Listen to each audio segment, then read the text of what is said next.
Avec moi aujourd'hui, des gens particulièrement intéressants. D'abord, Luce Julien, qui est directrice de l'information à Radio-Canada. Bonjour, Luce. Bonjour, Marie. Merci d'être avec nous. Amélie Daou-Boisvert, qui est journaliste scientifique et qui est professeure à l'Université Concordia. Bonjour, Amélie. Bonjour. Alors, juste à côté de moi, Sophie Bedzeri,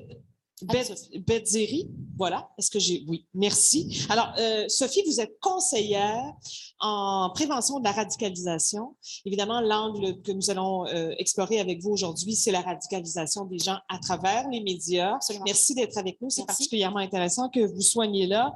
Et enfin, avec nous, Pierre Tousignan.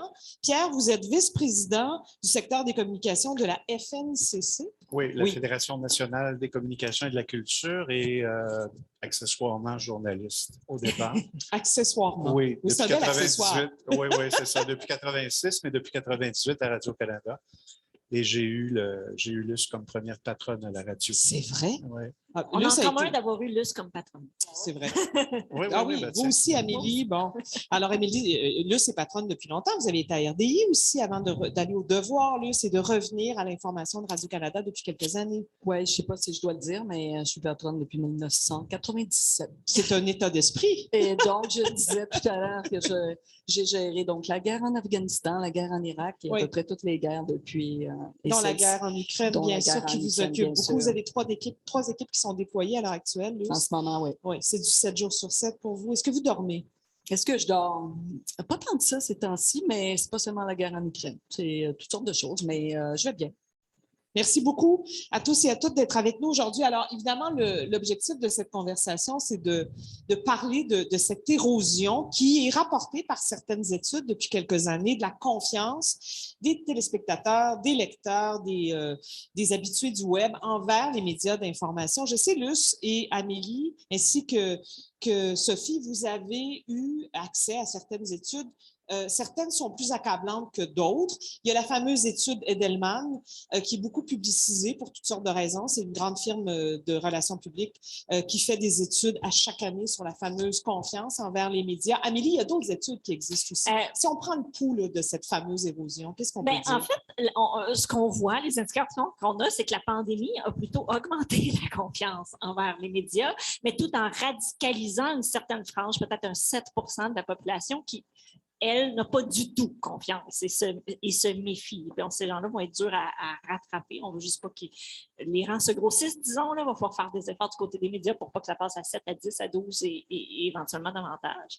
Il faut aussi savoir que du côté du Québec francophone, historiquement, depuis le temps qu'on fait des études, notamment le Digital News Report côté canadien, qui est mené par le Centre d'études des médias à l'Université Laval, les francophones ont davantage confiance en leurs médias que le reste du Canada et encore plus que les Américains envers leurs médias. Donc, les francophones du Québec aussi plus que les anglophones du Québec? Absolument, oui. On le voit aussi, on voit notamment le reste du Canada, Québec, mais aussi anglophones versus francophones au Québec. Je n'ai pas d'explication nécessairement scientifique à donner à ça. Peut-être que plus on est proche de nos médias, plus on leur fait confiance. On est plus proche de nos médias au Québec qu'on peut l'être dans un grand pays qui est le Canada. Aussi plus de pénétration des médias américains au Canada anglais comme CNN, comme Fox, etc. Quand on fait les sondages, ils demandent à quels médias faites-vous confiance? Bien, Fox, CNN et les médias américains, même chez les Canadiens, scorent assez bas. Et donc, ça ne va pas venir vraiment aider le score global. On a aussi tendance à voir que les gens vont faire confiance à des médias qui s'alignent politiquement sur leurs idées. Et donc, si au Québec, on est plutôt centriste et que nos médias sont aussi plutôt centristes de manière générale, on a confiance à des médias qui finalement reflètent nos propres valeurs. Il y a moins de polarisation, enfin, d'extrême dans la polarisation, qualité de l'information. On en est tous témoins, mais il y en a quand même un petit peu moins dans notre milieu de Québec francophone qu'on va en voir aux États-Unis. Oui. Vous dites, Amélie, que depuis la pandémie, il y a eu un regain de la confiance. 5% à peu près. 5% dans les études comparées dont vous venez de citer les sources. Oui, exactement.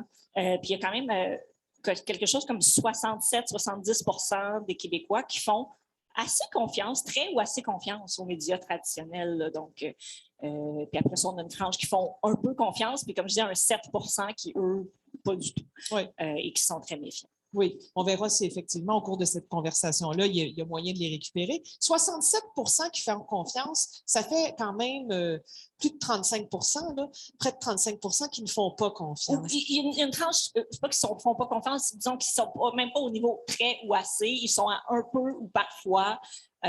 Disons, plus divisés. Peut-être que des personnes vont répondre ça parce que j'ai confiance à TVA, mais je n'ai pas confiance à la presse, par exemple, ou le contraire.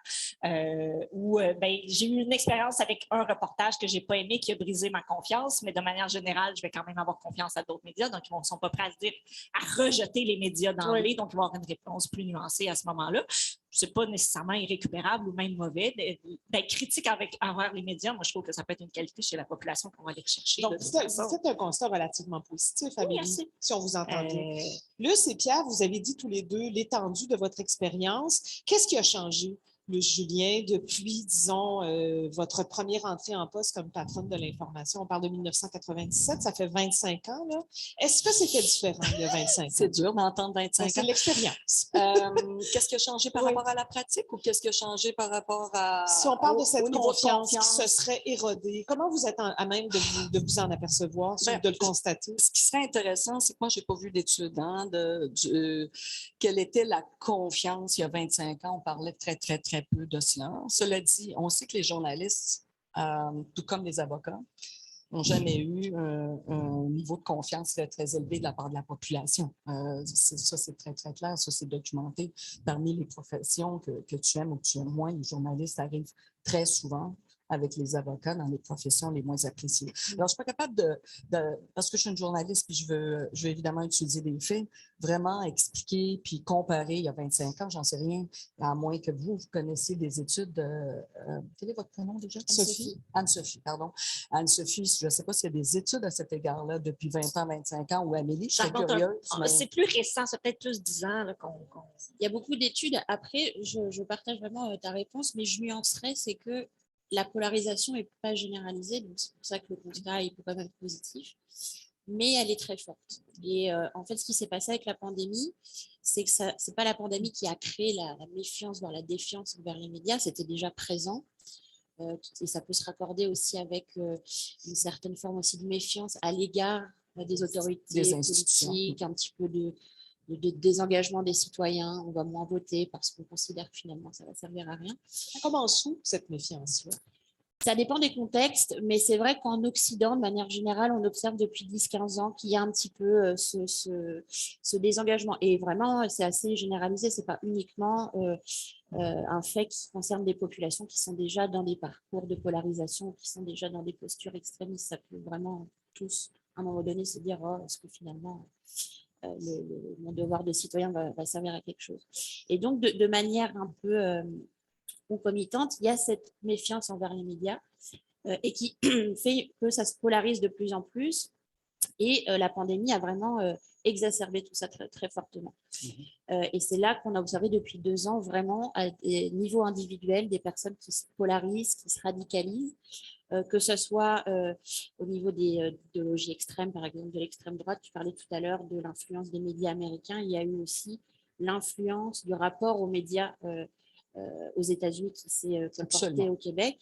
Et puis, ajouter à ça toute la question des théories du complot qui a vraiment explosé et qui est très en lien avec le rapport aux médias, à la vérité, à la neutralité aussi. Donc, la neutralité, c'est un aspect intéressant. On pourrait y revenir parce que c'est fortement discuté. J'allais peut-être ajouter parce qu'Amélie a parlé effectivement des États-Unis, c'est extrêmement important, je pense, à noter, parce qu'on a bien vu effectivement la défiance, la crise de confiance même envers les médias américains suite à l'élection de Trump, puis que, dans le fond, les médias américains s'étaient trompés en quelque sorte dans leurs prédictions, puis ils n'avaient pas été assez près, dans le fond, ils n'avaient pas assez fait de terrain et tout ça.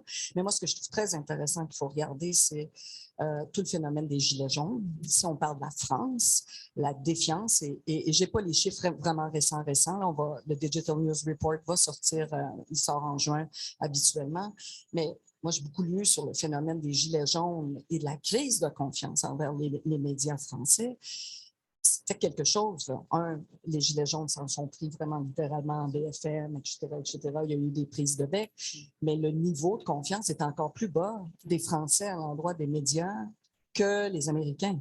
ce qui n'est pas rien, mais ça traduit exactement ce qu'Anne-Sophie Oui. dit, une société très, très polarisée. Dans le fond, plus la société est polarisée, plus la société est divisée, bien, inévitablement, plus il y a une espèce de crise de confiance, défiance, méfiance à l'endroit des élites, des institutions, dont nous faisons partie, inévitablement. Oui, bien sûr. Ça correspond aussi à l'émergence de la popularité des médias sociaux, 10-15 ans. ça. Je Bon, vais oui. peut-être te dire la C'est ça. différence avec 25 ans, c'est ça. C'est ça. Moi, quand j'ai C'est- commencé Internet, ça n'existait pas. Alors, il n'y avait pas ce haut-parleur qui permettait de déformer. Et en plus, ce qu'on a appelé le journalisme citoyen, ça n'existait pas non plus. Et ça a permis tous les excès, toutes les dérives. Et donc, il y a... mais je suis content d'apprendre que finalement, ça se limite à 7 d'intolérance et de non-respect dur. Là. ouais. Mais il reste quand même qu'on a créé, on a face à nous un haut-parleur incroyable qui vient changer complètement les règles du jeu pour ceux et celles qui pratiquent ce métier-là et pour les médias aussi.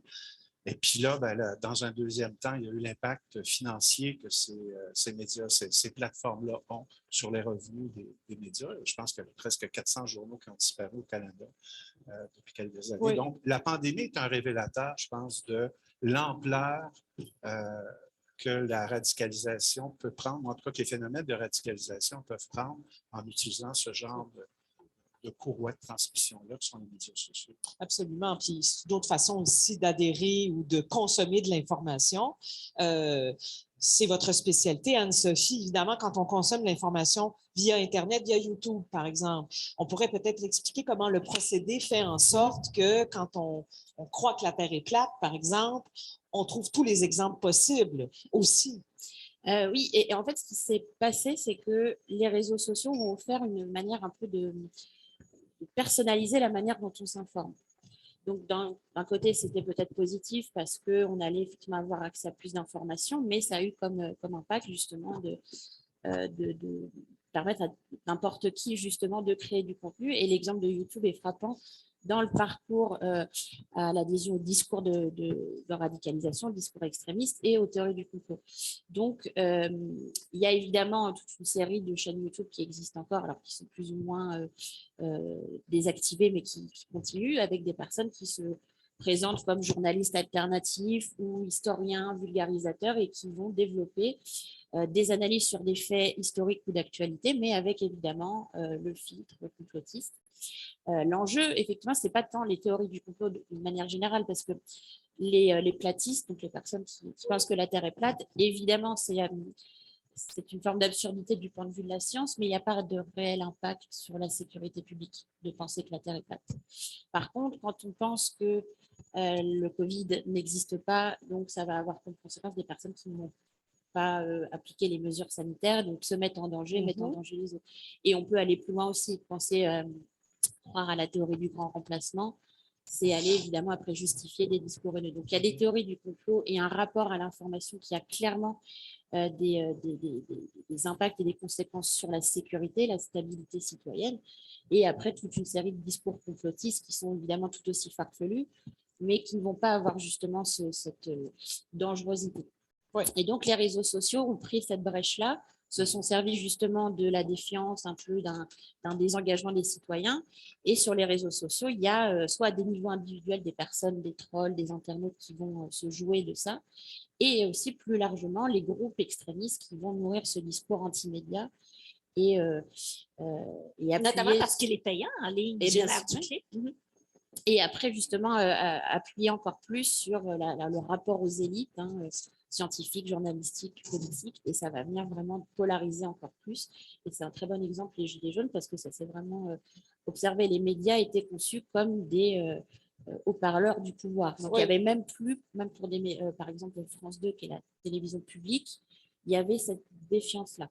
Même pour des... Ça existait avant, là, le sommet qu'il y a eu à Québec. Il y a eu sais, les médias, les journalistes ont toujours fait face à une certaine défiance, parfois à des Par les réactions de colère. 2001-2002, les Oui, intermondialistes. Oui, Ouais. dans les des grandes Américains. rencontres internationales, souvent les journalistes se sont retrouvés un peu parfois en porte-à-faux, que ce soit des groupes de gauche ou des groupes de droite. Là. On était au service du pouvoir parce qu'on était à Radio-Canada. On Peu le voit dans importe. les sondages sur la confiance. Plus tu es Oui. à droite ou à gauche, à l'extrême politique dans tes croyances, moins tu fais confiance aux médias. Mais là, ce qu'on vit, c'est beaucoup plus difficile et même à la limite dangereux. Là, on a glissé, là, on n'a plus juste des gens qui nous insultent, on a des gens qui agressent. Il y a vraiment une gradation, il y a une dérive qui devient violente. On l'a bien vu. Luce, vous parliez du phénomène des Gilets jaunes. En termes d'impact ou de nombre de gens, bien sûr, c'est un plus petit pays, le Canada. Ça n'a rien à voir avec ce qui s'est passé avec les Gilets jaunes, mais ce qui s'est passé à Ottawa il y a quelques semaines, quand même, c'était pour plusieurs personnes la preuve. Alors que quand on travaille dans les médias d'information ou autres, on sait très bien que les journalistes sont de plus en plus agressifs depuis quelques années. Oui. Mais là, on était dans un paroxysme inouï. Oui, mais je dirais, c'est vrai que à Ottawa, c'était effectivement le paroxysme, comme tu dis, Marie-Louise, mais je dirais la pandémie et la couverture, honnêtement, de la pandémie, la couverture des manifestations, même à Radio-Canada, par exemple, il y a eu il n'y avait pas plusieurs personnes, mais on nous a demandé vraiment de créer un débat public, mais entre des complotistes et ils voulaient avoir accès, dans le fond, vraiment. Ils ont manifesté pendant Ils plusieurs ont jours. manifesté pendant plusieurs jours. Alors, oui, c'est certain, les camionneurs, on le sait, là, que ce soit Radio-Canada, TVA, CTV, beaucoup plus la télé, la presse électronique, évidemment, puisque même nous, nos journalistes qui faisaient donc la presse écrite, en quelque sorte, sur radiocanada.ca, ont pu travailler beaucoup plus agilement, je dirais, mais quand tu as une caméra, c'est certain que c'était beaucoup plus complexe. On a eu des plans. C'est vrai que j'ai écrit un mot de l'info à cet égard-là. Quand informer, il faut conjuguer avec la sécurité, puis il faut prévoir plan A, plan B, plan C, le périmètre de sécurité, des balcons. Comme sur un terrain de guerre ou à peu près. Absolument. Puis les balcons d'hôtel pour qu'on puisse à tout le moins diffuser. C'est vrai que c'est un peu du jamais vu. Puis les journalistes, d'ailleurs, je tiens à leur rendre hommage. Je ne dis pas juste les journalistes, les équipes. J'arrête pas de. D'ailleurs, je me corrige tout de suite parce que je parle toujours des équipes terrain, mais les caméramans sont les plus, d'ailleurs, vulnérables. Les photographes. Absolument, absolument. Alors, non, c'est sûr que c'est. Là, on a glissé de la méfiance à la haine.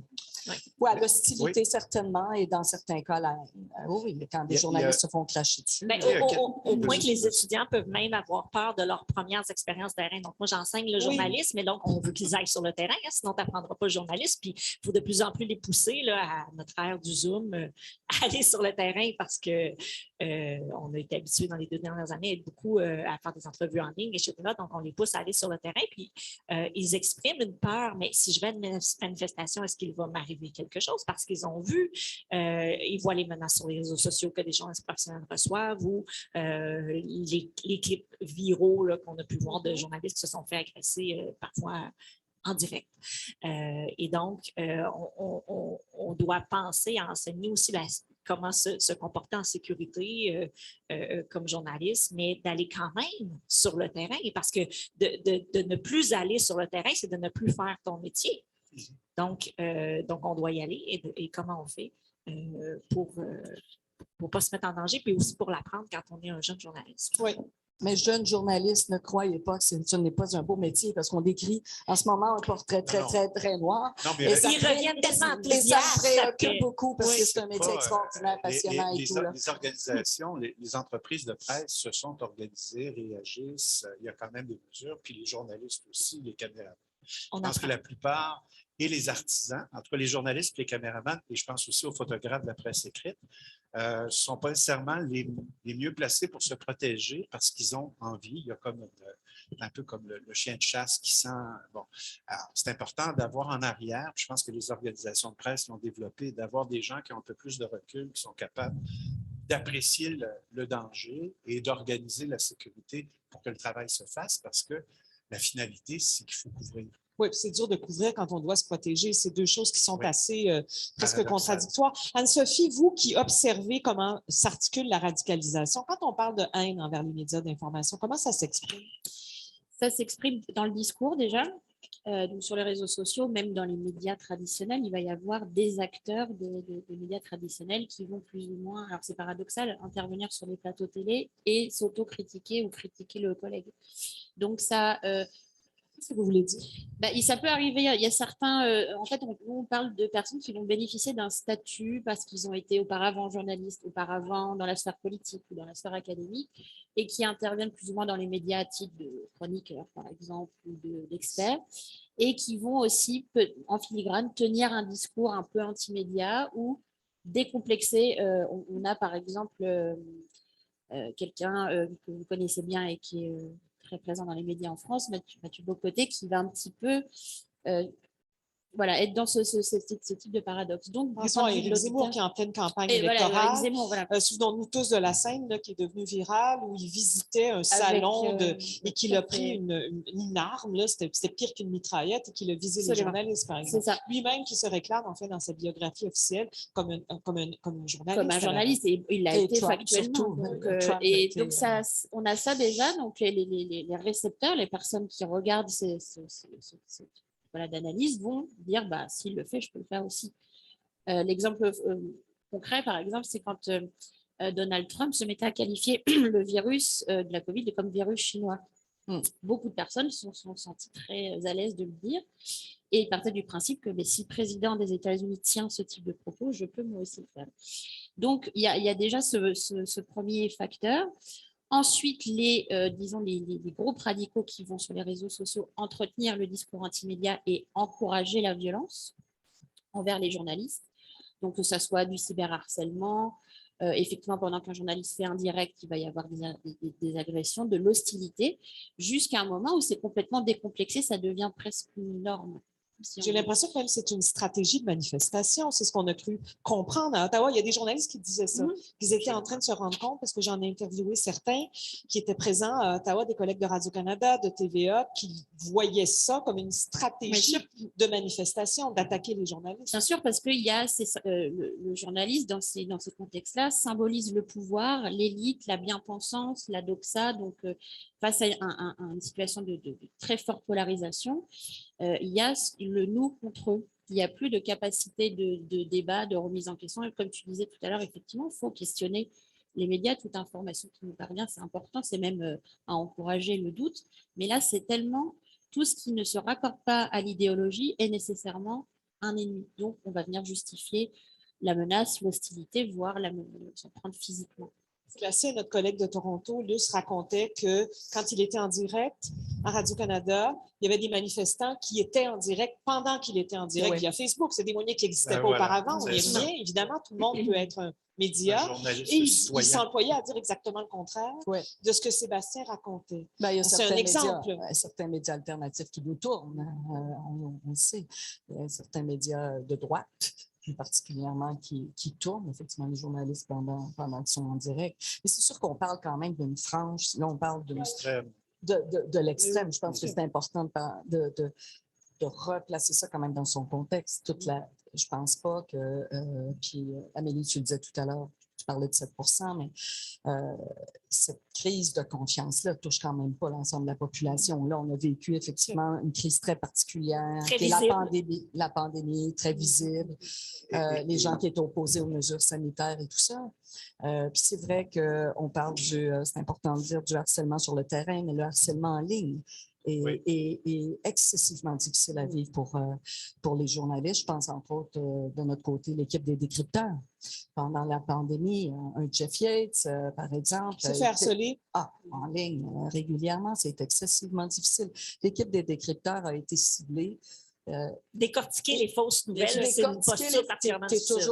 Décortiquer les fausses nouvelles sur les réseaux sociaux parce que c'est le mandat premier des décrypteurs. Donc, c'est sûr que c'est la responsabilité d'ailleurs des entreprises de presse de soutenir les équipes à cet égard-là, puis les journalistes. Oui, bien sûr. On a déposé quand même, il y a eu des plaintes qui ont été déposées quand même à la police aussi. On va jusqu'au doxing, c'est-à-dire de donner l'adresse, le numéro de téléphone. Exact. Ça, il y a eu des plaintes qui ont été déposées par les journalistes eux-mêmes pendant la pandémie parce qu'il y a un niveau d'agressivité, d'hostilité et tout ça.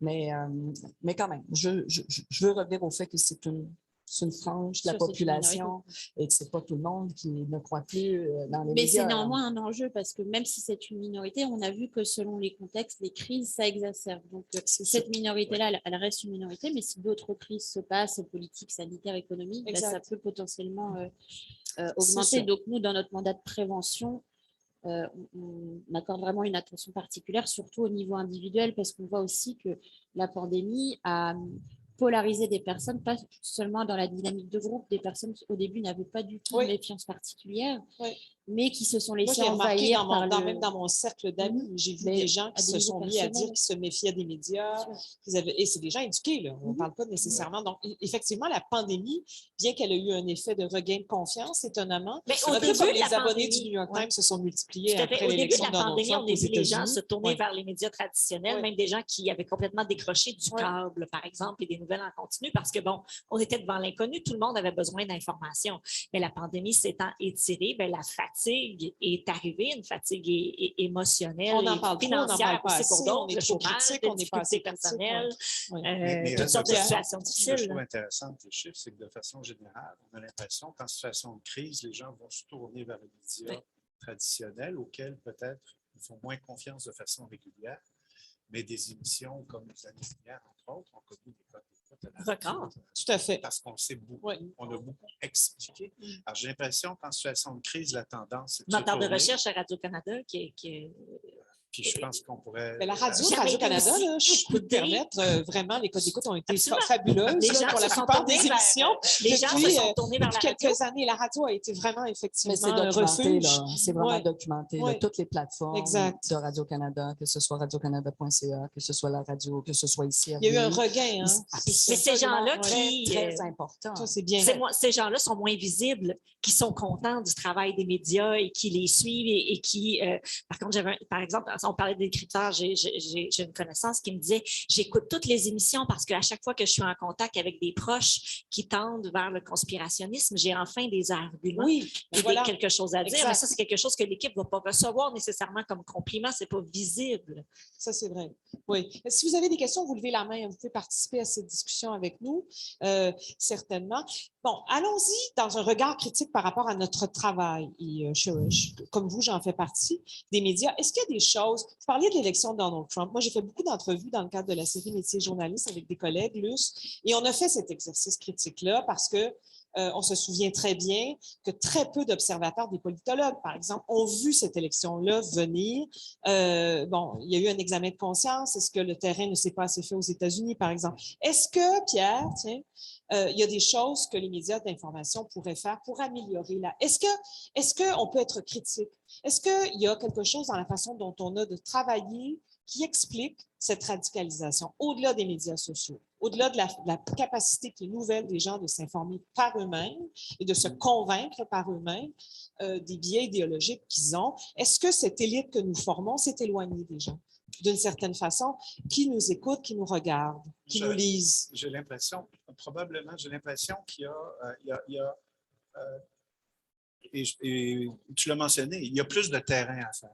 Je pense qu'il faut... Ça coûte cher faire du terrain. Oui, c'est une autre affaire. Je sais. Il y a peut-être des façons alternatives. Est-ce que on est en 2022, il y a des technologies ou il y a du soutien technologique, mais ça ne remplacera jamais un journaliste terrain qui va rencontrer des gens et qui revient, qui nous raconte une histoire. Parce qu'au départ, on est des storytellers, des anglophones. Il faut, je pense, soutenir ça et qu'on puisse le faire au maximum. Je vois ça demeure ça. Ça demeure la base. Donc, on ne l'a pas assez fait, c'est ce que vous voulez dire. Qu'est-ce qu'on a fait au cours des dernières années pour créer cette perte de confiance? Est-ce qu'il y a trop d'opinions, Pierre? Ben ça, c'est une opinion que je devrais exprimer. C'est une opinion qui coûte moins cher et les médias manquent d'argent. Il y a une période, il y a eu une envolée de l'opinion. Moi, je l'ai vu beaucoup dans la presse écrite avant de la voir dans la presse électronique. Il y a 35 ans, il y avait peu de gens qui faisaient de l'opinion dans les grands quotidiens et soudainement, c'est devenu, même moi j'avais des collègues journalistes qui souhaitaient devenir chroniqueurs pour être enfin capables de dire. Donc, il y a peut-être le travail de base qui a été bon. Dans les médias électroniques, oui, il y a des gens qui sont payés pour faire de l'opinion. moi, j'évolue au sein d'une entreprise où il y a encore beaucoup de journalistes terrain et il y en a Et partout. beaucoup d'enquêtes. Oui, Oui. beaucoup d'enquêtes et on le favorise. Puis la presse écrite, le virage numérique a fait que j'ai retrouvé le plaisir de lire 20 feuillets, 25 feuillets sur un même sujet dans la presse plus, ce qui aurait pu être, ce qui était plus possible dans la presse papier, où on n'avait pas l'espace, où on se battait. Alors, il y a peut-être un recalibrage à faire, mais je ne sens pas qu'il est si grand que ça, parce qu'il y en a quand même beaucoup de journalistes terrain. Puis le reste, oui, les gens veulent comprendre. On doit éclairer, on ne doit pas juste informer. Il faut expliquer. Et puis parfois, ben, ça passe par l'opinion. Non, monsieur, un exemple, puis Ouais. c'est pour vous faire parler, en fait, Oui, c'est c'est mon bien rôle gentil. aujourd'hui. C'est pas un regard critique nécessairement, mais il y a peut-être aussi la notion de diversité, là, Julien. Je sais que ça revient auprès de certaines minorités qui disent qu'ils ne se reconnaissent pas dans ce qu'ils voient à la télévision, dans ce qu'ils lisent dans les journaux. Est-ce qu'il y a un travail encore qui est à faire? Absolument. Et qu'est-ce que ça change dans le lien de confiance? Est-ce que ça a un lien entre la confiance que les gens peuvent avoir, le fait de se reconnaître chez les gens qui font le travail de l'information? Bien, c'est sûr, ça c'est certain. La diversité, elle se retrouve à plusieurs aspects sur la question de la diversité culturelle, la diversité régionale, la diversité évidemment Des classes sociales, sociales, etc.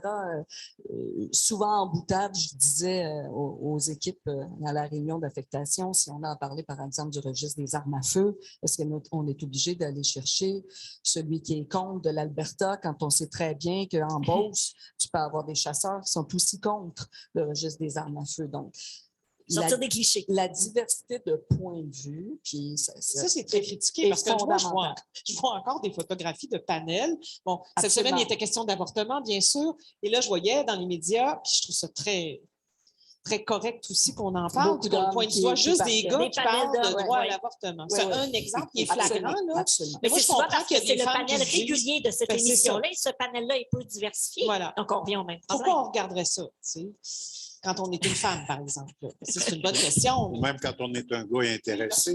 Ben oui, absolument. C'est sûr. Absolument. C'est parce que là, on aborde plusieurs aspects. Parce que c'est sûr qu'il y a des panels d'opinion qui sont réguliers. Par ailleurs, il y a d'autres émissions qui invitent d'autres types d'experts qui proviennent d'un peu partout. Mais est-ce qu'on a des efforts à faire? Absolument. Oui. Puis dans un pays aussi complexe que le Canada, parce que pour moi, l'inclusion, la diversité, je pense beaucoup aux francophones, à la francophonie canadienne aussi. On a un enjeu à cet égard-là, évidemment, plus spécifique à Radio-Canada de tenir compte, mais comme diffuseur public, on n'a pas le choix. Mais c'est sûr que si on ne réussit pas non plus à intéresser les personnes issues de communautés culturelles comme diffuseurs publics qui ne se sentent pas, qui ne se voient pas assez à la télé, qui trouvent qu'on ne touche pas assez aussi des questions qui les intéressent. On a un enjeu là. Donc, il faut en être conscient. On en est conscient. Je pense qu'on fait beaucoup d'efforts à cet égard-là dans le recrutement. Il faut en faire encore plus, mais pas seulement dans le recrutement, dans les sujets, dans les enjeux qu'on doit aborder. Ça aussi, c'est fondamental et pas seulement lorsqu'il y a une crise, lorsqu'un policier a tué ou a frappé. Il faut constamment voir ça. Puis c'est vrai que là-dessus, je pense qu'on n'a pas assez fait d'efforts. Pas seulement dans le recrutement, mais même dans le type de couverture. Dans le traitement, puis dans sortir des clichés, puis dans la le traitement. couverture. Et dans la recherche des gens, on met en scène aussi. À qui on donne la parole. Voilà. Oui. Il y a un réflexe de toujours s'adresser ou de toujours interpeller les mêmes. Et souvent, les experts, les représentants, ceux qui sont à la tête d'organisations officielles. Vous travaillez avec des recherchistes, j'imagine que souvent, ils vont vous proposer ou il va arriver qu'ils vous proposent un invité champ gauche, qui est une révélation, et finalement, tout le monde est content, alors qu'on aurait traditionnellement peut-être choisi quelqu'un qui était plus...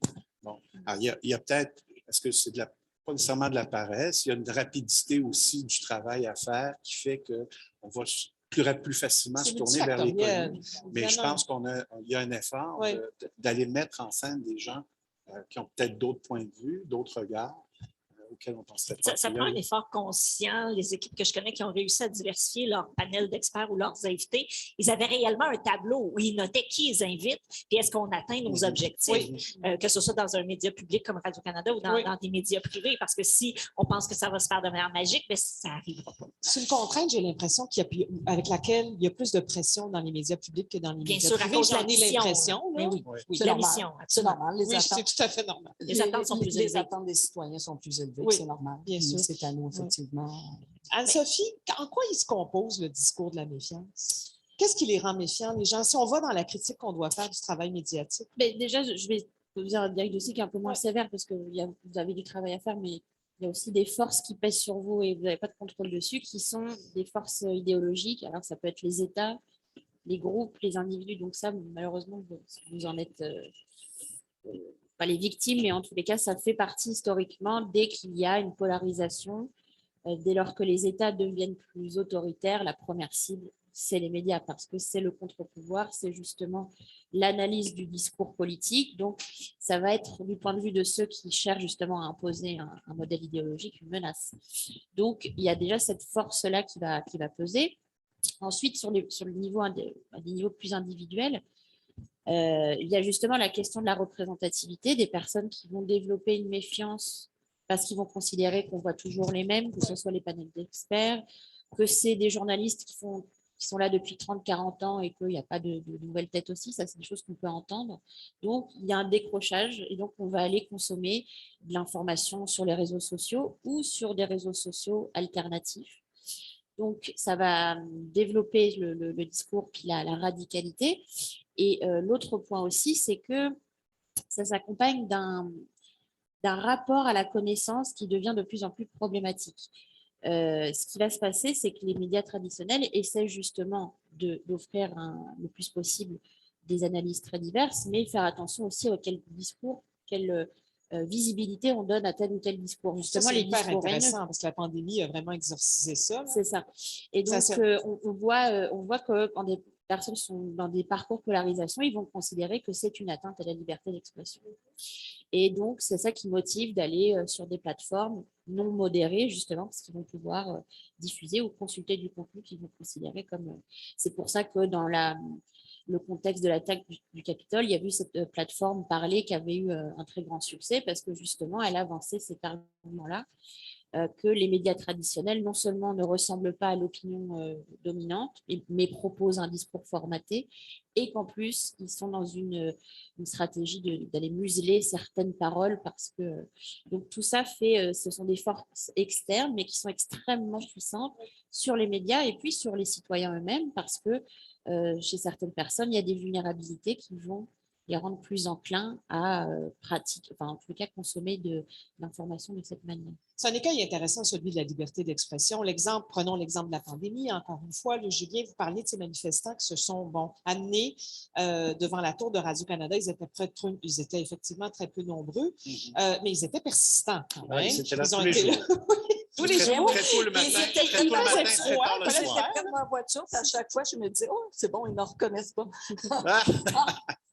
Non, mais ça, c'est vrai que, c'est un autre dossier. Mais ces gens-là parlent de liberté d'expression exactement, voudraient qu'on leur donne la parole pour qu'ils mettent en doute l'existence même de la pandémie ou qui critiquent ouvertement les mesures sanitaires, par exemple. C'est un enjeu important à l'heure actuelle quand on fait des médias d'information où il doit y avoir une certaine objectivité. Est-ce qu'on donne la parole à des climato-sceptiques? Est-ce qu'on donne la parole à des gens qui remettent en doute la science, par exemple, quand on veut donner, parce qu'en journalisme, on apprend ça, il faut montrer les deux côtés de la médaille. Oui, mais montrer les deux côtés de la médaille, la diversité d'opinion, ce n'est pas la même chose que les faits scientifiques. C'est là-dessus, et je sais qu'il y a eu beaucoup de débats entourant tout ça.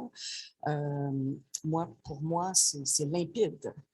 Si le point de vue, le propos n'est pas basé sur la science, le diffuseur public n'autorisera pas, franchement, un on ne donnera pas la parole, on ne fera pas un débat avec une personne qui n'a pas un discours basé sur la science. Par contre, ce qui est fondamental, puis on va peut-être y revenir tantôt, on a quand même fait, par exemple, le balado Conviction de Simon Coutu, du journaliste Simon Coutu, qui a pénétré en quelque sorte, percé la bulle des complotistes. Puis j'avoue que lorsqu'il m'a présenté son projet, j'ai fait « OK, est-ce qu'on va contribuer à propager des fausses informations? » Parce qu'au fond, qu'est-ce qui nous guide, nous, journalistes? On ne détient pas le monopole de la vérité, mais c'est la rigueur, donc les faits scientifiques, etc. Et finalement, Simon a fait vraiment un travail assez extraordinaire parce qu'il y avait une démarche journalistique. Et c'est toujours de toute façon la question, même lorsqu'on couvre des manifestations de complotistes, on ne va pas en direct non plus à laisser le micro à quelqu'un à RDI, par exemple, pour proclamer des faussetés. Alors, Simon a réussi donc je dirais, à pénétrer, à accompagner plusieurs complotistes. Tout en les confrontant. Tout aussi, en les bien confrontant. sûr. Oui. Et donc, il y avait une véritable démarche journalistique et on les entendait. Et ça, je trouve ça important. Ben, c'est ça. On a entendu leur point de vue. Et c'est ça l'enjeu. Puis ça a été contesté un peu, même à l'interne. Moi-même, on m'a dit, Luce, tu as permis ça, etc. Je dis, oui, mais Simon les challenge. On ne peut pas ignorer un mouvement social qui existe. Exactement. C'est le reproche qu'on a fait à certains médias d'information. Vous parliez de l'exemple des Gilets jaunes, il est très juste, Luce, parce que c'était ça aussi. Et il y a beaucoup d'observateurs, des sociologues, par exemple, qui disent si on les prive de parole, on encourage la colère aussi. J'imagine qu'Anne-Sophie, vous êtes bien placée pour le dire aussi. Là. Donc, c'est là que c'est complexe. Des Gilets jaunes, je me mets quand même c'était qu'il n'y avait pas non plus. C'était difficile de trouver le porte-parole, les porte-parole. C'est clair. À qui tu donnes la parole. Même chose à Ottawa, il n'y avait pas officiellement de porte-parole non plus. Là. Exactement. Mais on a trouvé des moyens, je pense à l'écrit, ça se fait plus facilement aussi. L'écrit, de donner la parole, de mettre en contexte, mais c'est certain que si on parle le balado, c'est retrouvé comme un média aussi intéressant pour aller dans la nuance, dans la complexité de ces mouvements sociaux-là qu'on ne peut pas ignorer. Puis moi, je dis toujours aux étudiants, mais pas les gens que tu ne comprends pas avec qui tu n'es pas d'accord ou qui ne se basent pas nécessairement sur la science. Là, la science est large. La science est large. Si je peux me permettre un aparté, de pas mettre les gens dans un sac des stupides. Oui. Ce qui est compliqué, Amélie, vous êtes journaliste scientifique, c'est que la pandémie a proposé tout au long de la courbe là, un discours scientifique qui a varié aussi. Mais ça l'a vu. Du docteur Arruda, par exemple. Les masques, ça ne fonctionne pas. Ça a levé le rideau sur ce que les gens ignorent quand ils ne sont pas des scientifiques, que la science est loin de faire consensus à l'interne. La science, c'est un débat constant. Un débat d'idées, un débat de faits, et elle évolue, elle n'est pas statique. Elle se remet en question, mais absolument, on n'assiste pas à ça à temps réel sur Twitter. Là, c'était le cas, les scientifiques se débattaient de, par exemple, la nature aérosol du virus en direct sur Twitter et en venant eux-mêmes parfois aux insultes parce que ça devient très émotif quand tu as consacré ta carrière à étudier vous comprenez que ça peut contribuer à rendre les gens sceptiques aussi. En même temps, ça peut contribuer à ce qu'ils comprennent. Toujours noir et blanc. Qu'il y a une complexité. Et si on montre juste comme le beau côté, disons, le tableau fini à la fin, le tableau fini, le consensus, puis qu'on ne comprend pas comment il s'est bâti en arrière, ça n'aide pas non plus à bâtir la confiance. C'est comme dire, faites confiance aux élites, ils savent. Mais c'est intéressant cette question-là parce que la pandémie, pour moi, a été un moment clé où on avait vraiment besoin au quotidien de gens experts pour comprendre, pas des experts scientifiques nécessairement, mais des journalistes qui comprennent la science. Et il n'y en a pas tant que ça. Non, il n'y en a pas tant que ça. C'est pour ça qu'on a créé, récemment, on a créé un pôle science avec Marie Lambert-Chan notamment au quotidien et l'équipe de découverte. Mais l'équipe de découverte n'arrivait pas parce qu'effectivement, moi, je disais, j'ai l'impression de lire une chose et son contraire dans la même semaine sur radiocanada.ca à certains égards, d'une nouvelle étude qui sort, etc. Mais c'est vrai que la science évolue, mais l'important pour moi, c'est vrai qu'il y a des débats tout le temps, mais c'est d'être transparent et de dire cette étude-là dit telle chose, par ailleurs. Et ça, je donc, pense... De contextualiser constamment. Mais il y a une nuance entre un débat scientifique et des faits non scientifiques par ailleurs. Puis de ne pas être gêné de demander au gouvernement, aux instances qui sont en autorité, sur quelles études ou sur quels faits ils se basent pour prendre les décisions, parce qu'ils ne prennent pas des décisions uniquement basées sur la science. Ils ont aussi le contexte social à prendre en cause, le contexte politique, etc.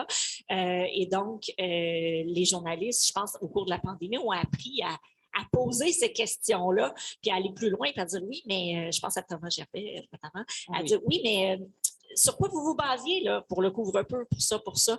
Et est-ce que c'était des décisions scientifiques ou politiques à ce moment-là? C'est venu par l'entremise d'excellents journalistes comme Thomas, comme Robin Chouet. Bon, il y en a d'autres aussi à la presse, mais il y a des journalistes qui me disaient, par exemple, il y en a peut-être dans la salle, qu'ils trouvaient qu'on avait mis du temps à remettre en question les mesures sanitaires, par exemple. Ça, c'est peut-être un aspect du travail d'information qui a mis du temps à se faire de façon plus pointue, plus précise. Oui, puis peut-être pour deux raisons. D'une part, les journalistes sont aussi des gens qui étaient touchés directement par cette crise sanitaire-là. Donc, il y a une distance qu'on doit créer entre soi-même comme personne, comme citoyen et comme professionnel, comme journaliste, d'une part. Puis d'autre part, je pense que, et puis tu l'as souligné, je pense qu'il faut se raccrocher à une démarche journalistique, aux règles et pratiques, au code de déontologie. Il faut se rappeler. Et si on ne peut pas se le rappeler soi-même, se le rappeler en groupe, parfois avec nos collègues, comment ça marche, comment on bâtit une histoire, comment on fait notre travail. Et ça, quand les codes sont clairs, quand les lignes éditoriales sont claires, bien, même en situation de crise, on a quelque chose avec lequel on peut se rattacher, se raccrocher. Long 2 ans de crise. Hein? Oui. Puis c'est sûr que c'est arrivé du jour au lendemain. Le 13 mars, le 11 mars, on pouvait encore se rencontrer. Puis je pense qu'il y avait eu une rencontre à Radio-Canada avec plein de monde. Puis 2 jours après, c'est la chape de plomb où l'on ferme tout. Alors, on a été, nous, comme individus, pris de court.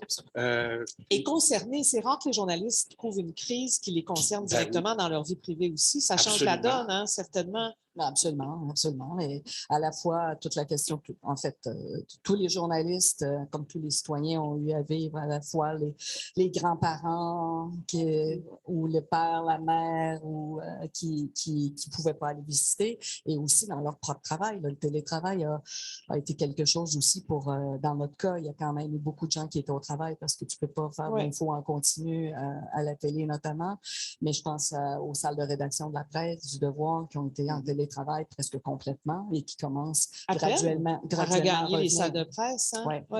Plus de 2 ans plus tard, certainement. L'autre enjeu qui est intéressant, puis on va aller dans les solutions parce que c'est intéressant de vous entendre là-dessus aussi. J'ai l'impression qu'il y a toute une génération, Anne-Sophie, qui a moins tendance à consommer les médias traditionnels d'information, les chiffres prouvent, évidemment. Puis quand on va dans les classes, moi, j'ai pu le faire. Bon, vous enseignez. Moi, je suis allée dans les classes. J'accepte toujours les invitations qu'on me fait. Puis je pose toujours la question comment vous vous informez. Et ça fait longtemps que je la pose, cette question-là. Je l'avais posée en 2010 au Cégep, Bois de Boulogne, où j'avais enseigné très peu de temps. Et déjà en 2010, dans une classe d'étudiants au Cégep en médias, tenez-vous bien, ils étudient en médias. Personne ne lisait le journal. Et personne ne regardait l'information à Radio-Canada. Alors, ça, on parle quand même d'un phénomène qui dure depuis au moins 12-15 ans. Là. Est-ce qu'on peut, bon, je sais qu'il y a des initiatives qu'on va y aller, mais qu'est-ce qu'on fait avec ce public-là, Anne-Sophie? Comment on le décrypte, ce public-là? Effectivement, est-ce que c'est de la méfiance ou est-ce que c'est un désintérêt total pour des plateformes traditionnelles? Il y a du désintérêt, il y a de la méfiance, mais il y a aussi tout simplement une génération qui est née avec les réseaux sociaux et donc qui a comme norme de s'informer sur Twitter, Instagram, Facebook. Donc, c'est plus… Beaucoup Instagram. Hein? Voilà, ça peut ressembler aussi au rapport à la…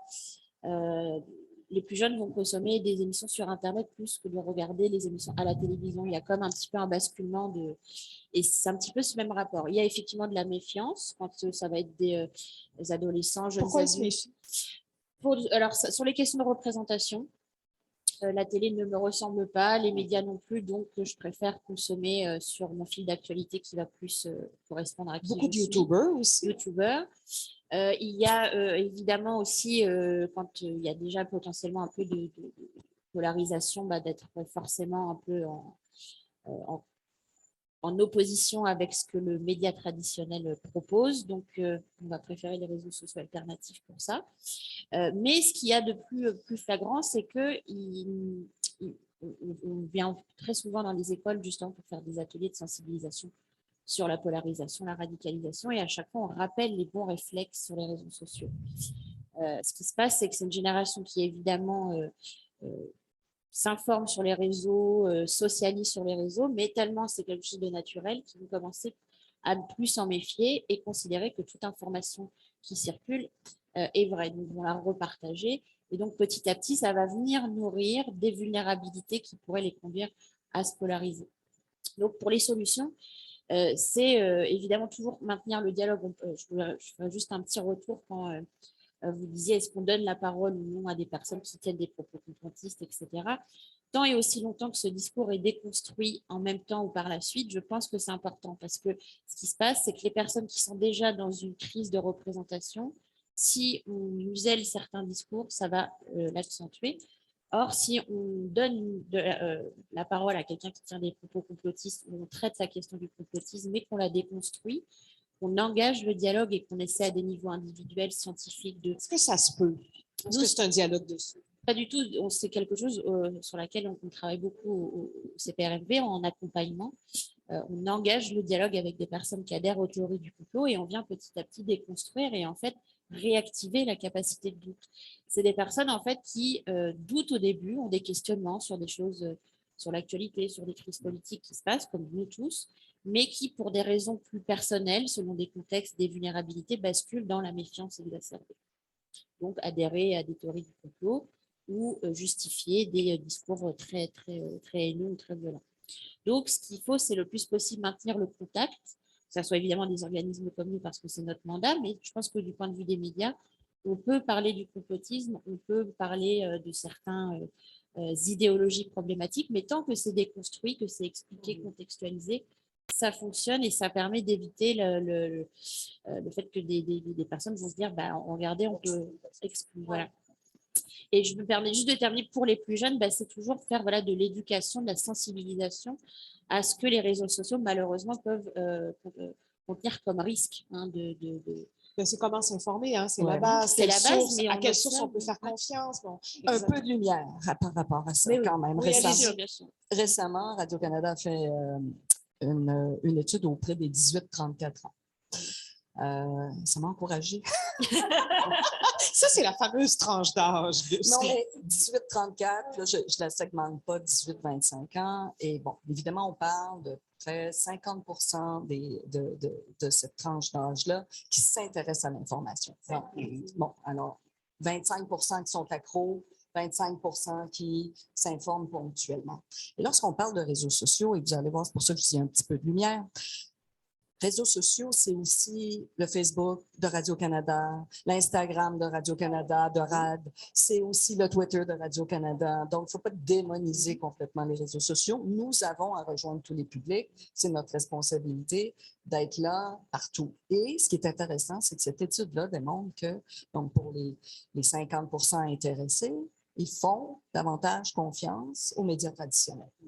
Et c'est une étude qui vient tout juste, là, j'ai un petit tableau ici, qui vient tout juste d'être, pas publiée parce que c'est la direction de la recherche de Radio-Canada, parce que nous sommes obsédés littéralement à l'idée de rejoindre tous les publics. On ne peut pas se contenter effectivement comme diffuseur public de dire, bon, on sait très bien qu'à la télé, ce sont les citoyens de 55 ans et plus, même dans certains cas 60 ans et plus pour les chaînes spécialisées. La radio, heureusement, on a donc déployé de plus en plus à la fois les balados et surtout audio, qui est une plateforme extraordinaire pour faire du rattrapage, pour écouter des balados. Et là aussi, on atteint un autre public. Donc, il faut vraiment, moi, je fais vraiment attention à ça sur la question des réseaux sociaux, parce que oui, il y a des réseaux sociaux complètement alternatifs, des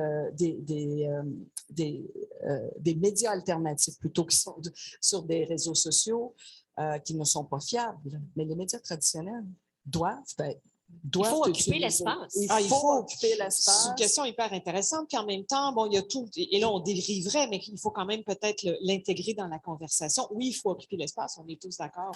C'est une guerre qu'on ne peut pas gagner autrement, mais il reste que les GAFA ne redonnent pas leur Il y a un gros part enjeu de financier à revenus occuper inhérents l'espace. à la publication des Ouais. informations Mais ça, qui c'est viennent un de autre Radio-Canada. débat. Mais c'est un autre débat, mais C'est un ça autre fait quand débat. même que c'est Mais il est c'est important. lié. Oui. Il est Mais c'est important. lié parce que la, C'est que c'est lié, Pierre. ben oui, c'est lié. La pluralité des points de vue, c'est la multiplication des sources et des médias et le contexte économique qui était là avant la pandémie. C'est pas la pandémie a peut-être été un révélateur, mais il y a 2 projets de loi à Ottawa, en tout cas à la Fédération, qui vont nous occuper énormément, c'est C10 et C18. Le premier C'est va long, hein? Steven finalement... Guilbeault Oui, disait il y a 2 ans que ça allait entrer en vigueur au printemps. Et les 2 sont importants parce que le premier va finalement assujettir les médias sociaux aux règles du CRTC. Le CRTC 198 avait décidé qu'il ne le ferait pas. C'était Françoise Bertrand à l'époque qui était présidente, pourtant qui avait une bonne connaissance des médias.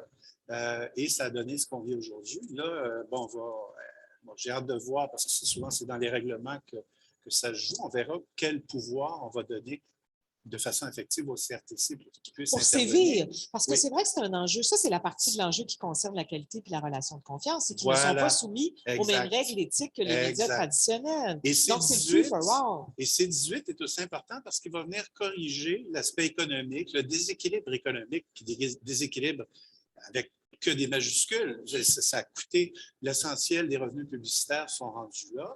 C'est ce qui a amené la Fédération à être extrêmement active pour qu'il y ait des programmes de soutien financier à l'intention des médias qui devront demeurer. On doit admettre qu'il y en a depuis 2-3 ans, tant du côté fédéral que provincial. Exact. Parce que la situation n'est pas du tout la même. Et c'est tout de suite la bonne nouvelle, c'est que ça inclut Radio-Canada dans le partage des revenus. Souvent, les gouvernements fédéraux ont la mauvaise habitude d'exclure Radio-Canada de tous les programmes d'aide. Des programmes d'aide. Cette fois-ci, ça ne sera pas le cas. Ça risque de créer de la critique chez la concurrence privée qui voit là toujours un phénomène d'inégalité aussi. Oui, là. mais en même temps, puis ça, c'est un autre débat sur le financement. Débat. Ce qui est financement privé, ce qui est financement public, il faudrait voir la proportion de l'argent public qui se ramasse au privé. Mais toujours est-il que ces deux projets de loi-là sont essentiels pour, dans un premier temps, encadrer, dans un deuxième temps, soutenir financièrement et obliger les GAFAM. Très intéressant comme argumentaire. Et ça va contribuer, je pense, à soutenir la multiplication des points de vue, à permettre que des initiatives d'éradicalisation, soutenir plus d'informations, et partout au pays. Ouais. Je sais qu'on est dans les solutions, mais j'aimerais qu'on revienne sur un facteur qui est essentiel, à mon sens, aussi dans l'érosion de la confiance envers les médias d'information traditionnels. Cette habitude qu'ont pris les politiciens, depuis Donald Trump, mais pas que, d'aller à l'encontre du discours des médias d'information traditionnels. Aussi, là, on a un candidat à la chefferie du Parti conservateur, M. Poilievre, qui est tout à fait dans cette tendance-là. Aussi, là. Fait que c'est multifactoriel, le souci. Il y a la population d'une part, puis il y a des acteurs qu'on pourrait qualifier de populistes qui vont miner sciemment le lien de confiance aussi, là. Et puis, on ne peut rien faire contre ça non plus. Mais plus les médias sont faibles et manquent de budget pour être sur le terrain puis sur toutes les plateformes, plus c'est un problème face justement à d'autres personnes qui vont occuper ces plateformes-là à la place des médias et trouver leur fait public. en sorte que ces gens-là, par exemple, peuvent écrire n'importe quoi. Là. Mais c'est qu'avant, les politiciens avaient besoin des médias, donc on disait tire pas sur le messager, parce que ça va te revenir en pleine face, tu n'auras plus de couverture. Mais maintenant, ils considèrent qu'ils peuvent s'en passer pour plusieurs d'entre eux et donc vont être décomplexés dans leur discours. Mais ils vont prêcher à leurs convaincus dans ce moment-là. C'est plus difficile de recruter des nouvelles personnes qui vont adhérer à tes idées. À ce moment-là, ils doivent se payer des campagnes, des stratèges médias sociaux, eux aussi, hein, parce que c'est moins facile qu'il en a l'air d'avoir du succès sur les réseaux sociaux. Mais le contrôle de l'information a toujours été là. Il ne faut pas s'imaginer que là, ça vient de surgir. Quand Robert Bourassa utilisait ses cassettes, il essayait de contrôler aussi l'information. Alors, de tout temps, il y a une distance critique saine, d'ailleurs, entre les politiciens, politiciennes et les médias. Je pense que ça, ce n'est pas nouveau. Ce qui est plus particulier, c'est effectivement l'intensité avec laquelle, si on pense au président Trump, si on est pris en les traitant de menteurs, c'était violent. Alors, c'est là-dessus, effectivement, que c'est plus troublant. Ce n'est pas un phénomène quand même qu'on vit au Canada encore. Oui, du côté... Éric Duhem n'est pas très loin de ça non plus. Ben, c'est-à-dire que... Il y a CI dans ce sens-là. Le jouer avec la vérité, je dirais. Là. Oui, ça, c'est autre chose. La désinformation est là depuis longtemps. Je parlais vraiment d'hostilité, d'agressivité. Oui, c'est sûr, je cherche le terme français, defund de CBC, il y a le non-financement, c'est pas définancement, je cherche le bon terme. Couper les vivres. De CBC, c'est pas nouveau non plus. Là. Non. Non. Ça revient, il y a des vagues, hein, il y a des vagues cycliques. La BBC vit ça. Les diffuseurs publics. C'est vrai. En Australie, on vit ça. En France, c'est autre chose parce que c'est un autre système complètement. Là. Même si c'est un diffuseur public, le diffuseur public est critiqué, mais pas. Dans le contexte du autant. débat du deuxième tour, il y avait un événement très intéressant, c'est que les animateurs du débat ont été plus ou moins choisis par l'un des deux camps. Oui, mais ça, j'ai jamais vu ça. Ça, c'est hallucinant. Donc, ça montre quand même Que les candidats Emmanuel Macron et Marine Le Pen aient écarté sciemment la journaliste de France 2. Est-ce qu'on se verrait permettre ça ici à Radio-Canada? Jamais. Non, jamais. Comment ça se fait que France 2? Je sais Moi, je suis curieuse, on est hors débat. Oui, on est hors débat. En fait, j'ai très, très hâte de voir mes collègues. Je vais les voir parce qu'on a quand même des rencontres avec les médias francophones publics. J'avoue que pour moi, c'est sidérant. C'est un précédent, c'est toujours dangereux. Mais c'est pas les impacts sur les citoyens. Ça, c'est sûr que ça n'aide pas à susciter la confiance du public, ça, clairement. Ça, c'est certain. Puis je peux vous rassurer que ça ne se passe jamais comme ça chez nous. C'est vrai qu'il y a des tentatives, par contre. Hein? Pas pour le débat, mais des tentatives. Je vais donner l'entrevue à tel journaliste. Mais moi, je refuse ça. C'est un grand classique. Mais moi, je refuse. C'est pas aux politiciens de choisir à qui il va donner l'entrevue. Alors, ça m'est arrivé de dire, non, on va passer notre tour. D'accord. Alors, je pense que là-dessus, c'est à nous à garder une posture d'indépendance journalistique. Oui, il faut, parce que ça paraît très mal. Vous dites que ça a des incidences sur les citoyens. Mais oui, parce qu'on parlait justement de décomplexer le discours anti-média. Ce type d'événement, il y a des enjeux. Voilà. Ça a l'air de l'élite qui est en accord avec le pouvoir. Mais bien sûr. Ouais. C'est ça, où à la méfiance. Ça autorise l'idée selon laquelle les forces politiques peuvent intervenir dans les médias ou choisir qui sera l'interlocuteur. Surtout pour des médias publics, parce C'est que très Radio-Canada important. vit avec ça aussi. Là. Il y a des pas- gens qui croient que, en l'occurrence, M. Trudeau, qui est au pouvoir en ce moment, dicte les contenus. Moi, je reçois ces messages-là de Julien régulièrement. On sait bien, M. Trudeau, vous êtes fédéraliste. Bon, comprenez, je veux dire. Alors, c'est sûr que s'il y a des précédents comme ceux-là, ça contribue à éroder la confiance. Claire. Non, on dit toujours à Radio-Canada que c'est bien, on est critiqué comme étant un nid de séparatiste ou un nid de fédéraliste. Alors, l'un et l'autre, c'est parfait. Là, mais je reviens sur ce que tu disais. La solution passe beaucoup par l'éducation et les écoles. Puis, il y a un lien, évidemment, avec ce que la SPJQ a mis sur pied, 30 secondes pour y penser. Avant du crois. Oui. Voilà. Je suis allé animer les 2 premières années dans les écoles, dans plusieurs écoles, et il y a une curiosité incroyable des jeunes.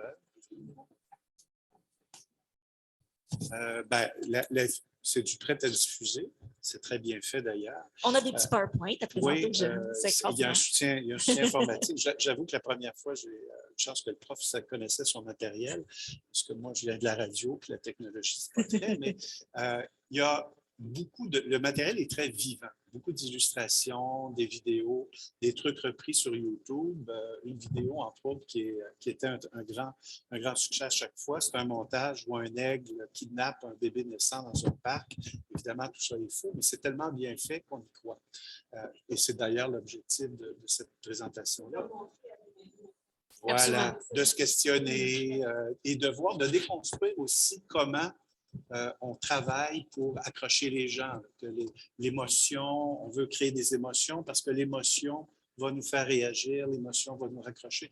Donc, c'est un programme qui est extrêmement bien fait et qui est bien fait pour les adolescents aussi. Puis moi, à chaque fois que je l'ai donné, les 2 premières années, donc ça fait déjà plusieurs années que je ne l'ai pas animé, ça suscitait énormément d'intérêt dans les classes, beaucoup de questions. Ben oui, parce que c'est moi, le cœur de ce qu'il dit. Tu parlais des phénomènes d'optimisme. Moi, ça me rassurait de voir des jeunes qui, a priori, n'écoutent pas le téléjournal.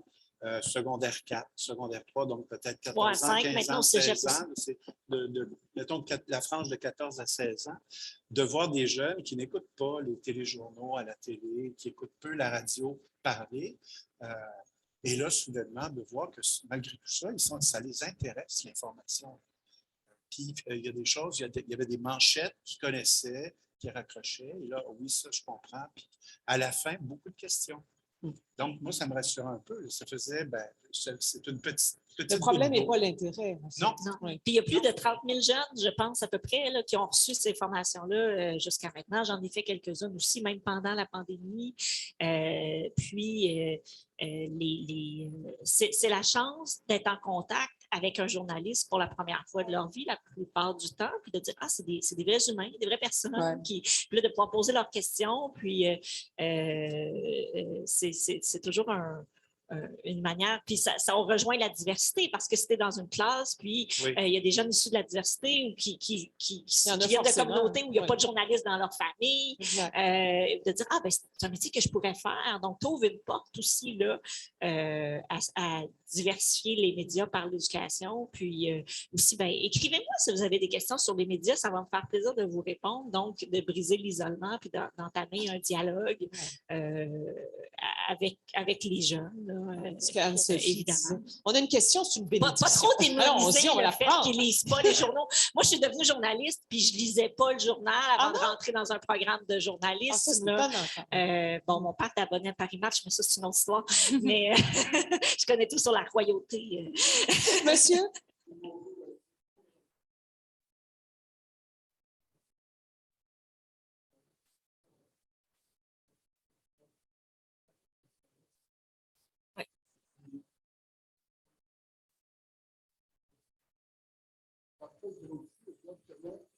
Comment les gens décident si c'est vrai ou si c'est faux. Tout à fait. Et il y en a un jeune chercheur à qui j'ai parlé qui disait qu'il était absolument étonné. Il commence sa recherche, mais il interviewe des jeunes, puis ensuite il regarde analyser l'information.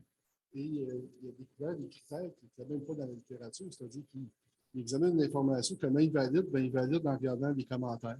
Il regarde en validant les mots-clics. Les mots-clics. Est-ce que c'est des mots-clics pour faire du baiting? Ou si ce n'est pas du baiting. Puis est-ce que le graphisme est cohérent avec l'information?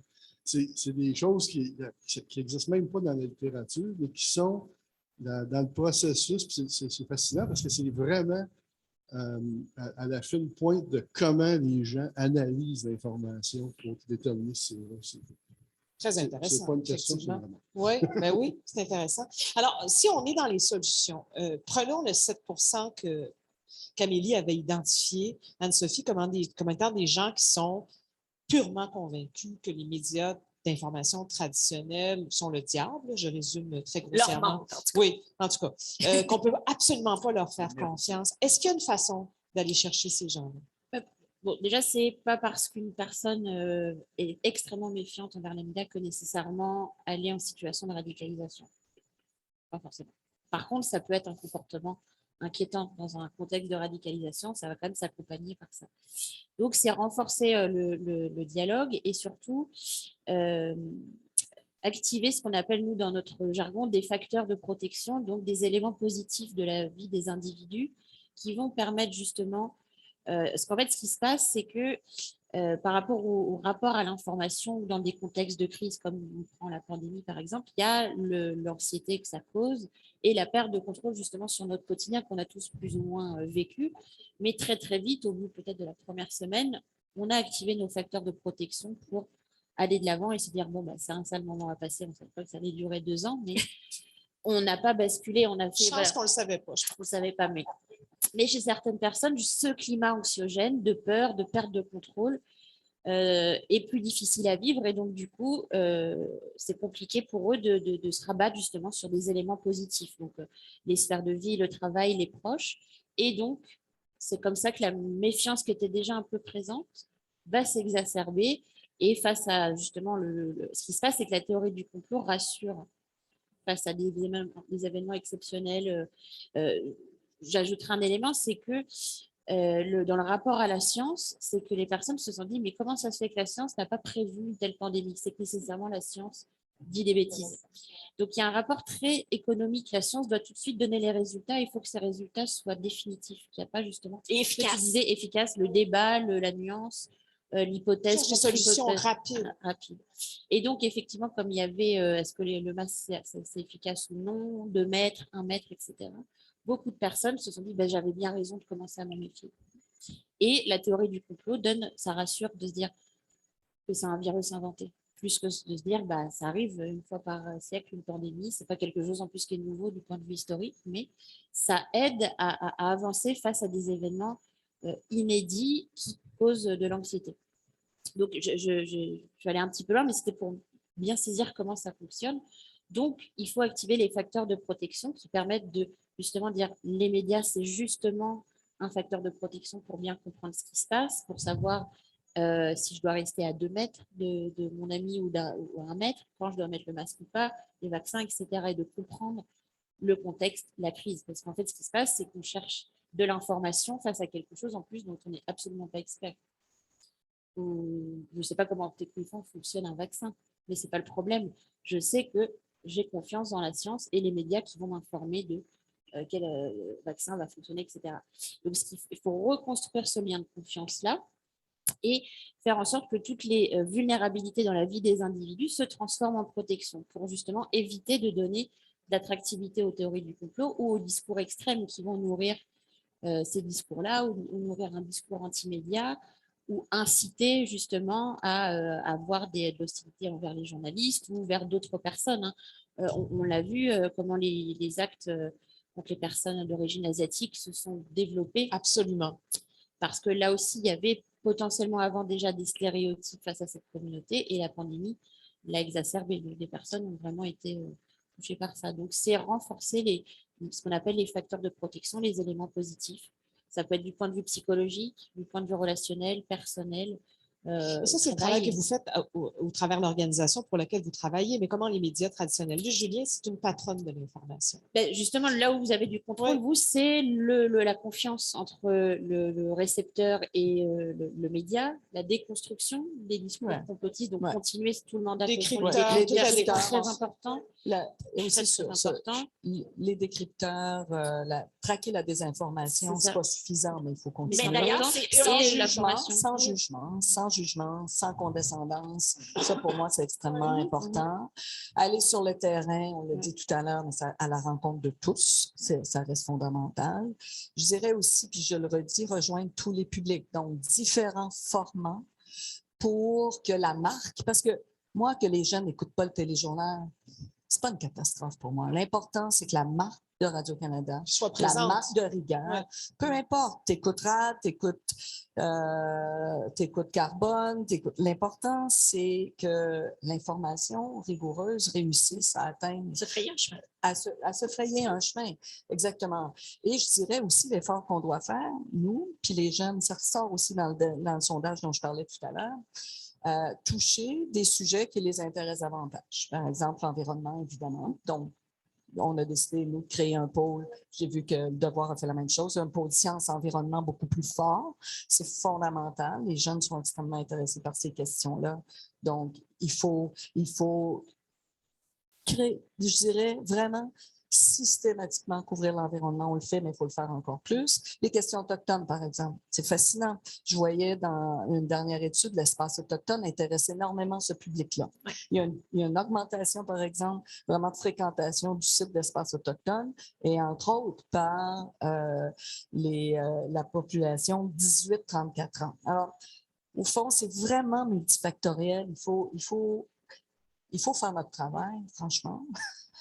Du mieux qu'on peut, mais surtout penser aux citoyens. C'est fou, là, mais et peut-être juste pour terminer, je pense que le défi le plus important pour les médias, les entreprises de presse, Radio-Canada aussi, c'est que la télé fonctionne encore.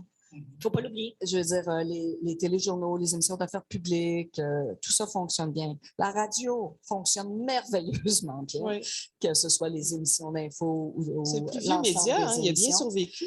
Audio et le numérique. Mais la bonne nouvelle, il est mobile. La bonne nouvelle, c'est que les citoyens s'informent auprès de plusieurs sources. Il y a beaucoup de bonnes nouvelles. Moi, je dis tout le temps, je préfère Moi, j'aurais aimé ça, commencer ma carrière de journaliste aujourd'hui, là. Plutôt qu'il y a 35 ans. Pourquoi? Ben parce que d'un clic, j'ai accès je lis Le Monde, je lis The Guardian, je lis C'est New moins York compliqué, Times, oui. je lis tout. C'est extraordinaire. Alors souvent, j'en ai un peu contre... je ne dis Ouais. pas qu'on a La discours, un discours morosité. Ouais. pessimiste, mais j'en ai un peu contre ça parce que je trouve franchement qu'exercer ce métier-là est absolument fabuleux. Puis encore plus aujourd'hui, on a plus de moyens technologiques, de moyens. Oui, il y a eu des difficultés financières, mais ça va mieux. Il faut le dire aussi, là, on est tous en pénurie de main-d'œuvre. Je veux dire, le devoir a doublé littéralement la rédaction. C'est extraordinaire. Quand j'étais là, c'était 47, ils sont rendus au-dessus de Ils font 100. de l'enquête. Oui, ils font de l'enquête. Oui. Radio-Canada fait de l'enquête. La presse fait de l'enquête. La santé des médias traditionnels en ce moment, en tout cas, santé en termes de financière va quand même un peu mieux, mais santé en termes de production de contenu, c'est assez extraordinaire, Ça, c'est là, vrai. l'ensemble des médias. Là. Oui. C'est vrai. J'ai fouillé un peu, puis il y a très peu d'études On va qui prendre ont la question de documenté Valérie après. Allez-y, Amélie. J'ai été étonnée, juste en un mot, qu'il y a très peu d'études qui ont documenté qu'est-ce qui augmente la confiance des publics envers les médias. Ça a été très peu étudié. C'est une bonne question. Une des rares choses qui a été prouvée, ça rejoint ce que Luce disait, d'expliquer davantage notre métier, de montrer plus l'envers du décor et de transparence. Ça aide beaucoup parce qu'on fait aujourd'hui des panels où on parle du métier, ça fonctionne, ça a été prouvé comme étant fonctionné. Puis l'autre chose qui a été montrée comme étant efficace plus récemment, c'est justement le fact-checking, de faire plus de fact-checking, plus d'unités dédiée à la vérification les des émissions faits. de fact-checking aussi. Il y en a une en France qui est excellente. La confiance des publics. Puis ce qui est intéressant, elle augmente la confiance des publics, peu importe leur orientation politique. Et donc, on parlait de polarisation. Bien là, on voit un outil qui transcende la polarisation, peu importe leurs orientations politiques. Ouais, Valérie? On a une question de Pierre Mondor sur Zoom. Tantôt, on parlait de l'atelier 30 secondes avant de voir. Donc, c'est une formation. Est-ce que c'est assez pour que les jeunes, qu'on renforce la confiance envers les médias chez les jeunes? Définitivement pas. On disait 30 000 jeunes en quoi, 4-5 ans, là, ils sont nous, pas mal de plus notre que côté, ça. quand même, il y a plusieurs actions. Hein. Il y a d'autres actions ailleurs. Les décrypteurs ont mis en place le robot conversationnel et il y a plusieurs enseignants qui l'utilisent. Il y a les coop de l'information qui ont tout un module pour les jeunes. Curium, il y a plusieurs quand même. Puis nos journalistes vont beaucoup vraiment, je pense à Alexis Delancer, notamment, qui va dans plusieurs écoles. Il y a quand même plusieurs. Ce serait bien que le cursus scolaire. C'est ça, que ce soit dans le cursus scolaire. Moi, je pense que l'éducation aux médias devrait être, c'est essentiel. En fait, Anne-Sophie, vous êtes parfaitement d'accord, j'imagine. Oui. À l'école et pas hésiter à venir faire de la formation, donc se montrer, expliquer être au contact, en fait, parce que effectivement. Même les adultes en profiteraient parce que ça devient compliqué de trouver comment s'informer, à quelles sources on suit. Moi, je vois des gens faire des erreurs dans les médias sociaux. L'atelier de la FPJQ faisait des jaloux au niveau collégial. Moi, je suis à Sherbrooke, il y a des profs au cégep de Sherbrooke qui disaient est-ce que tu peux venir au cégep animer? J'ai appelé Lynn Pagé, qui était à l'époque celle qui. Lynn me dit non, pas encore. Mais ils l'ont fait ensuite. Ils l'ont fait, le programme pour le cégep. Ouais. Mais je pense, investir dans les milieux scolaires, ça, c'est majeur. Il y a des enjeux, il y a des batailles politiques à faire. C'est 10, c'est 18, c'est important. Et puis, je pense qu'il faut arrêter de tolérer l'intolérable. Le réflexe qu'on a peut-être eu, puis je me vise en même temps comme journaliste, c'est d'avoir une posture de journaliste face à l'intolérable quand on est sur le terrain, d'y être intéressé, mais d'un point de vue professionnel. Et puis je pense que l'intolérable ne doit pas être toléré point à la ligne. Donnez-nous un exemple, Pierre, pour qu'on comprenne ce que vous voulez dire. Avoir des gens extrêmement agressifs, c'est-à-dire arriver à tolérer des voies de fait, à tolérer des gestes d'agression parce qu'on est dans une posture de journaliste qui couvre quelque chose. Ça, moi, j'ai vu ça, je l'ai vécu, puis après ça, je me suis dit, mais pourquoi j'ai accepté ça? Et même sur les réseaux sociaux. Oui, sur les réseaux sociaux aussi. Donc, c'est peut-être moins présent maintenant parce qu'il y a eu toutes sortes de réflexions dans les salles de presse et là, il y a des mécanismes. On est vulnérable quand on fait ce métier-là aussi, quand on est sur le terrain. Puis quelque part, c'est correct. Il faut être perméable, mais pas vulnérable. Il faut accepter qu'il y a des risques à faire ce métier. Oui, absolument. Ça en fait partie. Puis, j'écoutais lors d'un colloque auquel Luce a participé il y a quelques mois, il y avait un rédacteur en chef français qui parlait d'hygiène numérique. Je trouvais l'expression intéressante, c'est-à-dire de faire le ménage dans comme professionnel, comme journaliste, de faire le ménage dans notre univers numérique personnel. On laisse beaucoup de traces, on laisse beaucoup d'éléments qui permettraient de façon très libre à quelqu'un de nous retracer, d'avoir des informations personnelles sur nous. Donc, je trouvais l'expression intéressante d'avoir ce réflexe-là de ne pas trop laisser traîner d'affaires qui nous concernent, que ce soit sur YouTube, sur Facebook, Mais ça, Instagram. les jeunes, nos étudiants ont de la misère avec ça parce que toute leur vie est Oui. là. Donc, quand on leur dit « faites le ménage des traces que vous laissez sur Internet », c'est Donc, inconcevable. il me semble que c'est ça. Il y a plusieurs éléments d'intervention qui permettraient de prévenir, de diminuer et de ne pas hésiter à déposer des plaintes. Je pense que ça se fait de plus en plus. Mais Elles sont dissuasives. Il faut accepter, il faut arrêter. C'est ça, ça peut avoir un effet dissuasif. Absolument. Et on a vu des personnes qui ont, disons, eu des gestes malheureux lors de direct et tout. Il y a eu des plaintes de déposées qui se sont excusées après en disant « je n'avais pas conscience de la gravité du geste que je posais à ce moment-là. » C'est la croix, hein, certainement. Est-ce qu'il y a d'autres questions de votre part? Non? Alors, je pense que on peut... Public en délire? Public en tout cas attentif, au moins! J'ai pas vu personne regarder son téléphone. Je me dis, c'est déjà pas pire. Merci beaucoup, Pierre, Amélie, Luce et Anne-Sophie. Vous étiez Merci, tous Marie-Louise. passionnants. Merci à Merci, toi. c'est un privilège d'avoir passé du temps avec vous. Merci beaucoup. Merci.